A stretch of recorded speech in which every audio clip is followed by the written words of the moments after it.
வணக்க நண்பர்களே! ஆசிய கோப்பை 2025 மிக மிக முக்கியமான ஒரு மேட்ச். வால்வா சாவா அப்படிங்கிற ஒரு மேட்ச்ல களமிறங்குனாங்க பாகிஸ்தான் வெர்சஸ் ஸ்ரீலங்கா அணி. இந்த மேட்ச்ல ரொம்ப இம்பார்ட்டன்ட். யார் ஜெயிக்கணும், யார் தோக்கணும் அப்படின்னு டிசைட் பண்ணக்கூடிய மேட்ச். இந்த மேட்ச்ல தோல்வி அடையிற டீம் வந்து இந்த ஆசிய கோப்பை 2020 டோர்னமெண்ட்ட வெளியில போறதுக்கான வாய்ப்பு அதிகமா இருந்த மேட்ச்ல பாகிஸ்தான டாமினேட் பண்ணாங்க. பவுலிங்ல பயங்கரமா டாமினேட் பண்ணாங்க. பேட்டிங்ல சொதப்புனாங்க இலங்கை அணிய பொறுத்தவரைக்கும்.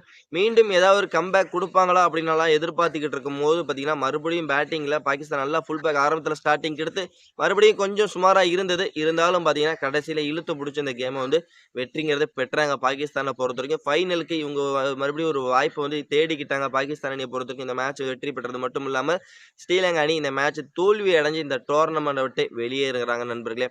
ஓகே ஃப்ரெண்ட்ஸ், இந்த மேட்ச்ல என்ன நடந்தது, ஏது நடந்தது எல்லாம் தெளிவா பார்க்கலாம். அதுக்கு முன்னாடி இப்ப தான் நீங்க ஃபர்ஸ்ட் டைம் நம்ம சேனலுக்கு வரீங்கன்னா, மறக்காம நம்ம சேனல சப்ஸ்கிரைப் பண்ணி, லைக் பண்ணி, ஷேர் பண்ணி உங்க சப்போர்ட்டையும் உங்க ஆதரவையும் குடுத்தீங்கன்னா ரொம்ப யூஸ்ஃபுல்லா இருக்கும். நம்ம சேனல பார்க்குறாங்க நண்பர்கள் யாரும் லைக் பண்ண மாட்டேங்கிறாங்க. கொஞ்சம் லைக் பண்ணீங்கன்னா இன்னமும் ரொம்ப யூஸ்ஃபுல்லா இருக்கும் நண்பர்களே. இந்த மேட்ச்ல ஸ்ரீலங்கா அணி நெறைய மிஸ்டேக்ஸ் பண்ணாங்க. அது எல்லாமே அதையும் தெளிவா நம்ம வந்து பார்த்துடலாம் ஃப்ரெண்ட்ஸ்.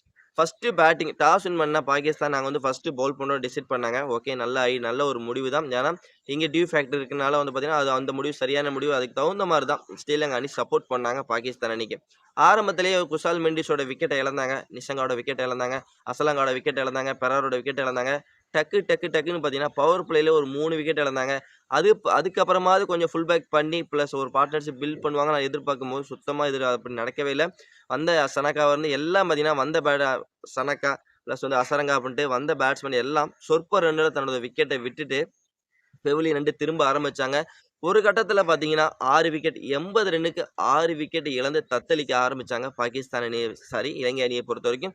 அதுக்கப்புறம் ஒரு ஸ்ரீலங்கா அணிக்கு ஒரு தூணா நின்றது கமிந்து மெண்டிஸ் இது மட்டும் தாங்க. அவரு மட்டும் ஒரு டீசென்டான ஸ்கோர் அடிச்சு, ஒரு அருமையான ஆஃப் செஞ்சுரி அடிச்சு, ஒரு டீசென்டான ஸ்கோர் வந்து கொண்டுட்டு போனாரு. அந்த அளவுக்கு வந்து பார்த்தீங்கன்னா, மோசமா அன்னைக்கு வந்து பேட்டிங் பெர்ஃபார்மன்ஸ்ங்கிறது இலங்கை அணிக்கு குடுத்துருந்தாங்க. ஓகே, கமிந்து மெண்டிஸோட போராட்டத்தால பார்த்தீங்கன்னா, 133ங்கிற ஒரு ஸ்கோர் வந்து இலங்கை அணியால அடிக்க முடிஞ்சது. ஓகே, 134 ரன் அடிச்சு அந்த வெற்றி இலக்கோட ஆட ஆரம்பிச்சாங்க பாகிஸ்தான் அணி. ஆரம்பம் சிறப்பா இருந்தது. எஸ்பெஷலி அவங்களோட ஓப்பனிங் பேர் டீசென்ட்டாவே ஸ்டார்ட் பண்ணாங்க. பவர் பிளேலயே பார்த்தீங்கன்னா, 40 ரன்னுக்கு மேல வந்து ஸ்கோர் பண்ணியிருந்தாங்க.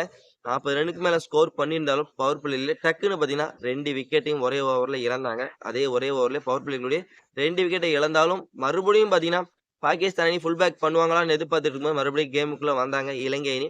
டக்குன்னு பார்த்தீங்கன்னா, ஒரு 2, 3 விக்கெட் எடுத்தாங்க. இலங்கை அணி என்ன பண்ணாங்களோ, அதே தவற வந்து பார்த்தீங்கன்னா, மறுபடியும் பாகிஸ்தான் அணி பண்ண ஆரம்பிச்சாங்க. விக்கெட்டுகள இழக்க ஆரம்பிச்சாங்க. ஒரு கட்டத்தில மறுபடியும் பார்த்தீங்கன்னா, நவாஸ் அண்ட் ஹசன் இவங்க 2 பேரும் ஒரு அருமையான பார்ட்னர்ஷிப்ங்கிறத பில்ட் பண்ணி, பாகிஸ்தானுக்கு ஒரு வெற்றிய வந்து மறுபடியும் தேடி குடுத்துட்டாங்க. பாகிஸ்தானை பொறுத்தவரைக்கும் 18 ஓவர்ல இந்த ஸ்கோர் வந்து சேஸ் பண்ணி 5 விக்கெட் வித்தியாசத்துல ஒரு அருமையான வெற்றி வந்து பதிவு பண்ணியிருக்காங்க. இந்த மேட்ச பொறுத்தவரைக்கும் பார்த்தீங்கன்னா, பாகிஸ்தான் ஒரு டாமினேட் பண்ணாங்கன்னு சொல்லும் பவுலிங்ல. பிளஸ் இருந்தாலும் இந்த மேட்ச பொறுத்தவரைக்கும் ஸ்ரீலங்கா அணி நெறைய மிஸ்டேக்ஸ்ங்கிறது பண்ணாங்க. இந்த மேட்ச பொறுத்தவரைக்கும் என்ன பொறுத்தவரைக்கும் ஒரு 3 மிஸ்டேக் பண்ணாங்க. எஸ்பெஷலி அவங்களோட ஸ்டார்ட்டிங் ஓப்பனிங் பேர் குஷால் மெண்டிஸ், நிஷங்கா இவங்க 2 பேத்தோட விக்கெட் போனதுக்கப்புறம் ஒரு பார்ட்னர்ஷிப்ங்கிறது ஸ்ரீலங்கா அணி பில்ட் பண்ணவே இல்ல. ஸ்ரீலங்கா அணி அப்படி ஒரு பார்ட்னர்ஷிப் வந்து கம்பல்சரி பில்ட் பண்ணியிருந்தாங்க அப்படின்னா, ஓரளவுக்கு டீசென்டான ஸ்கோர்ங்கிறத அடிச்சிருக்கலாம். 2வது மிஸ்டேக் என்ன பண்ணியிருந்தாங்கன்னா, கமிந்து மெண்டிஸ்க்கு வந்து பார்த்தீங்கன்னா, கடைசியில கமிந்து மெண்டிஸ் மட்டும் தனியாளா நின்னு விளையாண்டுட்டு இருந்தாரு. அவருக்கு பக்கபலமா இருந்தது வந்து பார்த்தீங்கன்னா, கருணரத்னே. கருணரத்னே என்ன பண்ணாருன்னா, கருணரத்னே அவரு வந்து அடிக்க ஆசைப்பட்டு நெறைய பால வந்து வேஸ்ட் பண்ணாரு. அதாவது பார்த்தீங்கன்னா, ஃபர்ஸ்ட் ஒரு 10, 11 பாலுக்கு வெறும் 1 ரன் மட்டும் தான் அடிச்சிருந்தாரு. அவரு அந்த பால்லாம் வேஸ்ட் பண்ணாம, கமிந்து மெண்டிஸ்க்கு வந்து சிங்கிள்ஸ் மாத்தி குடுத்திருந்தாருன்னா, எல்லா பாலும் சிங்கிள்ஸ் மாத்தி குடுத்து, ஸ்ட்ரைக்ல நீ விளையாடுப்பா கமிந்து, நான் வந்து உனக்கு ஸ்ட்ரைக் மட்டும் மாத்தி குடுக்குறேன். அப்படி விளையாண்டுருந்தாருன்னா, அந்த ஒரு 10, 15 பால்ல ஒரு 20, 30 ரன் வந்து சேர்ந்திருக்கும். பிளஸ் இலங்கை அணிக்கு நல்ல ஒரு ஸ்கோர் வந்து இன்னும் கொஞ்சம் கிடைச்சிருக்கும். பிளஸ் அத வந்து கருணரத்னே மிஸ் பண்ணாரு. பிளஸ் அவரு வந்து ஒவ்வொரு பால் வேஸ்ட் பண்ண கமிந்து மெண்டிஸ் மேல இன்னமும் கொஞ்சம் பிரஷர் அதிகமாச்சுன்னு சொல்லலாம். ஏற்கனவே பிரஷர்ல தான் இருக்கிறாங்க. நெறைய விக்கெட் லூஸ் பண்ணாங்க. பிளஸ் வந்து பார்த்தீங்கன்னா, அதனால தான் கமிந்து மெண்டிஸ் மேல பிரஷர் விழுந்தது. பிளஸ் கமிந்து மெண்டிஸ்க்கு இன்னமும் பிரஷர் கூடுதலா குடுத்தது என்ன பொறுத்தவரைக்கும் கருணரத்னே. கருணரத்னே பால் வேஸ்ட் பண்ண இன்னமும் ஸ்கோர் அடிக்கக்கூடிய பொறுப்பு வந்து பார்த்தீங்கன்னா, கமிந்து மெண்டிஸ்க்கு கொஞ்சம் அதிகமா போச்சு.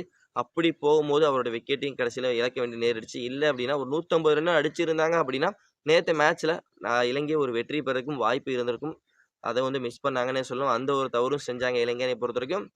3வது தவறு நேத்து இலங்கை அணி என்ன செஞ்சாங்க அப்படின்னா, பவர் பிளேல வெறும் 133 தான் அடிச்சிருக்கோம். 133 ரன் வச்சு நம்ம வந்து அந்த பாகிஸ்தான டிஃபெண்ட் பண்ணணும். அப்படின்னா என்ன பண்ணணும்? பவர் பிளேலயே குயிக்கா ஒரு 2 விக்கெட், 3 விக்கெட்ங்கிறத எடுக்கணும். ஆனா எடுத்தாங்க.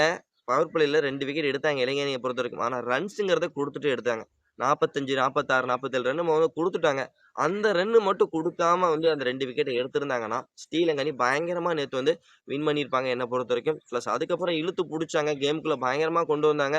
18வது ஓவர்ல தான் பார்த்தீங்கன்னா, பாகிஸ்தான் அந்த ஸ்கோரையே சேஸ் பண்ணி வின் பண்ணாங்க. அப்படிங்கிற பட்சத்தில நீங்க பவர் பிளேல கொஞ்சம் கேம இழுத்து புடிச்சு ஒரு 2ங்கிறது இன்னும் 2, 3 விக்கெட் எடுத்திருந்தீங்க அப்படின்னா, கம்பல்சரி ரன்ஸ குடுக்காம இருந்திருந்தீங்கன்னாவே போதும்.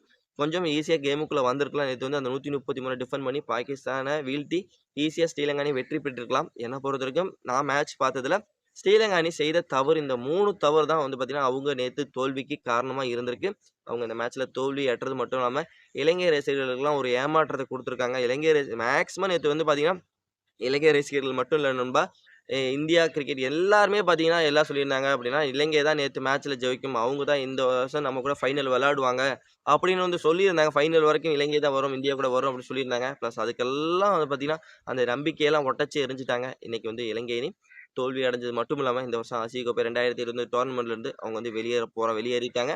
Okay friends. இந்த வீடியோல உங்க கருத்தையும் சொல்லுங்க. இந்த வீடியோல உங்களோட கருத்தையும் நம்மளோட கமெண்ட் செக்ஷன்ல கமெண்ட் பண்ணுங்க. மறக்காம நம்மளோட Chandru sixer YouTube channel subscribe, like பண்ணி ஷேர் பண்ணி உங்க சப்போர்ட்டையும் ஆதரவு கொடுத்தீங்கன்னா ரொம்ப யூஸ்ஃபுல்லா இருக்கும். நம்ம நெக்ஸ்ட் வீடியோ பண்ணலாம். Bye bye friends.